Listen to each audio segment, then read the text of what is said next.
केस का गळतात? कोणत्या वयोगटात केस गळू शकतात?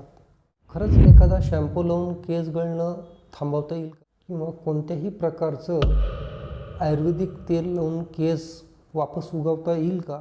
अशा बऱ्याच प्रश्नांची उत्तरं आपण आज ह्या व्हिडिओच्या माध्यमातून समजून घेणार आहोत. नमस्कार, मी डॉक्टर गणेश जाधव, माणिक स्किन क्लिनिक, लासूर स्टेशन, तालुका गंगापूर, जिल्हा छत्रपती संभाजीनगर.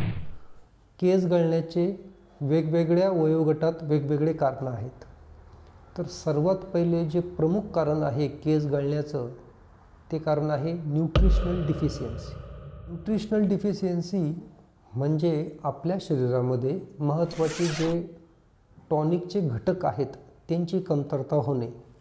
मग त्यामध्ये प्रामुख्याने काय येतं तर iron, calcium, magnesium, copper, zinc, वेगवेगळ्या प्रकारचे व्हिटॅमिन्स, वेगवेगळ्या प्रकारचे ट्रेस एलिमेंट्स, अँटीऑक्सिडंट्स, या सगळ्यांची कमतरता झाली की मग आपल्या केसांची वाढ थांबते आणि मग केस गळायला लागतात. आणि ह्या सगळ्या गोष्टींना न्यूट्रिशनल हेअरफॉल असं आपण म्हणतो. मग न्यूट्रिशनल हेअरफॉल हे कोणत्याही वयोगटात कोणत्याही व्यक्तीला हा प्रॉब्लेम होऊ शकतो. दुसरं प्रमुख कारण आहे अँड्रोजेनेटिक ॲलोपेशिया. म्हणजे आपल्या घरामध्ये वडील, आजोबा, पणजोबा किंवा आईचे वडील, आजोबा, पणजोबा यांचे कोणाचंही टक्कल असेल तर येणाऱ्या पिढीमध्ये असं केस गळण्याचं प्रमाण कोणाचंही होऊ शकतं. त्याला अँड्रोजेनेटिक ॲलोपेशिया म्हणतात. पुरुषांमध्ये जर असा प्रकारचा केस गळतीचा प्रकार असेल तर त्याला मेल पॅटर्न बाल्डनेस म्हणतात. आणि स्त्रियांमध्ये असं केस गळतीचा प्रकार असेल तर त्याला फिमेल पॅटर्न बाल्डनेस असं म्हणतात. मग ज्याप्रमाणे वडिलांचं नाव आपल्याला लागतं, वडिलांचा सातबाऱ्याचं नावसुद्धा आपल्या सातबाऱ्यावर येतं, त्याचप्रमाणे वडिलांचे, आजोबांचे काही आजारसुद्धा येणाऱ्या पिढीला होऊ शकतात आणि त्यालाच आपण हेरिडिटी म्हणतो. मग केस गळण्याचं प्रमाण हे अनुवांशिक देखील असतं. मग आता आम्ही प्रॅक्टिसमध्ये बरेच असे पेशंट बघितले की वयाच्या 21व्या वर्षी केस गळण्याचं प्रमाण सुरू झालं आणि वयाच्या 24-25व्या वर्षी त्यांचे केस गळाले, बाल्ड झाले, पूर्णपणे टक्कल पडलेलं आहे.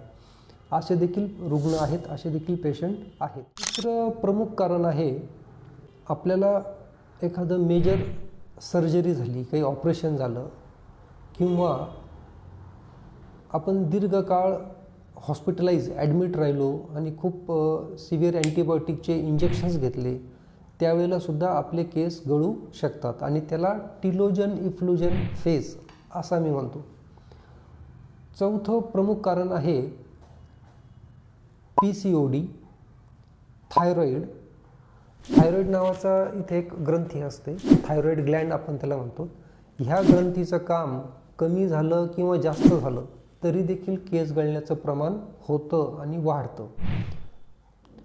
PCOD म्हणजे गर्भाशयामध्ये जर कुठेही एखादं सिस्ट असेल, गाठ असेल तर त्यामुळे सुद्धा स्त्रियांमध्ये हॉर्मोन्सचं लेवल इलिवेट होतात, कमी जास्त होतात आणि तरी देखील केस गळण्याचं प्रमाण वाढतं. पाचवं प्रमुख कारण आहे लोकलाइज इन्फेक्शन. मग लोकलाइज इन्फेक्शनमध्ये एखाद्या व्यक्तीला डॅन्ड्रफ असू शकतो किंवा स्काल्फमध्ये बरेच फॉलिक्युलायटिस म्हणजे खूप जास्त फोड येऊ शकतात, त्यामुळे देखील केस गळतात. सहावं प्रमुख कारण आहे अननेसेसरी यूज ऑफ शॅम्पू. खूप जास्त प्रमाणामध्ये आपण केसांना शॅम्पू वापरत असाल तरी देखील भविष्यामध्ये आपले केस गळू शकतात.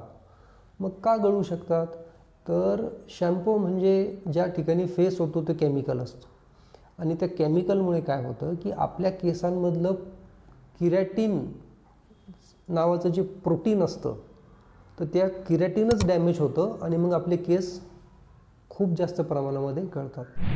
सातवं कारण आहे खूप जास्त प्रमाणामध्ये हेअर कलर वापरणं, वेगवेगळे हेअर कलर वापरणं.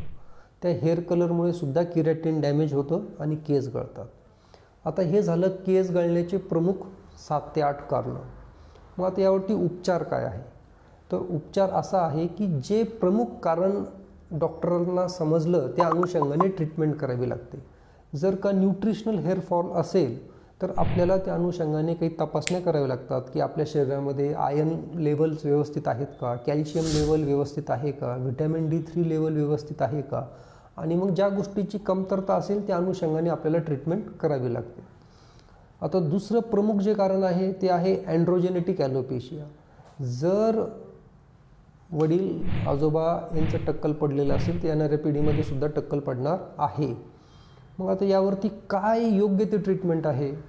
जर खूप कमी वयातच टक्कल पडलं असेल तर त्यासाठी कन्झर्वेटिव्ह ट्रीटमेंट करावी लागते. मग कन्झर्वेटिव्ह ट्रीटमेंटमध्ये असतं derma roller, mesotherapy, PRP treatment. PRP treatment म्हणजे प्लेटलेट रिच प्लाझ्मा ट्रीटमेंट.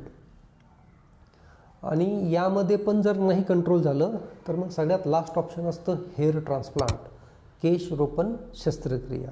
पण ते सगळ्यात लास्ट ऑप्शन आहे.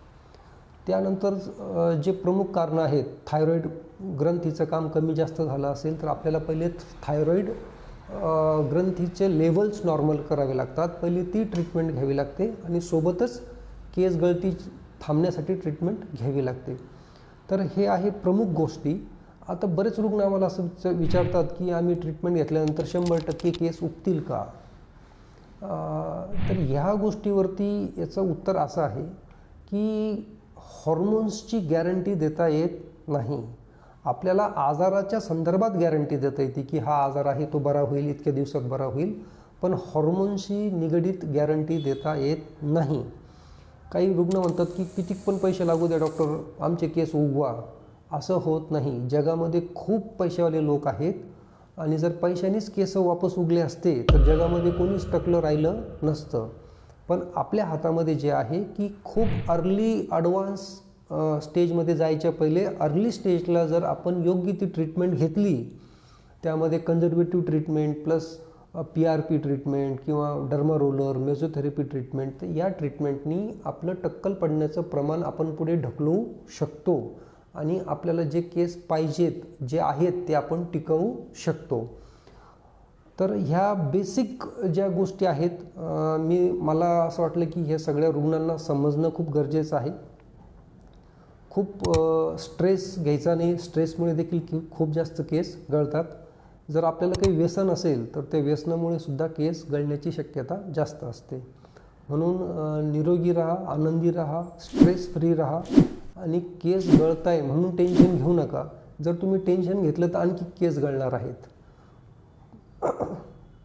सर्वांना एवढंच सांगणं आहे की योग्य ती ट्रीटमेंट घ्या, डॉक्टरांनी सांगितलेले फॉलोअप्स वेळेवर द्या आणि जे केस आहेत त्या टिकवण्याच्या संदर्भात पूर्णपणे कोणताही डॉक्टर त्या अनुषंगाने प्रयत्न करतो.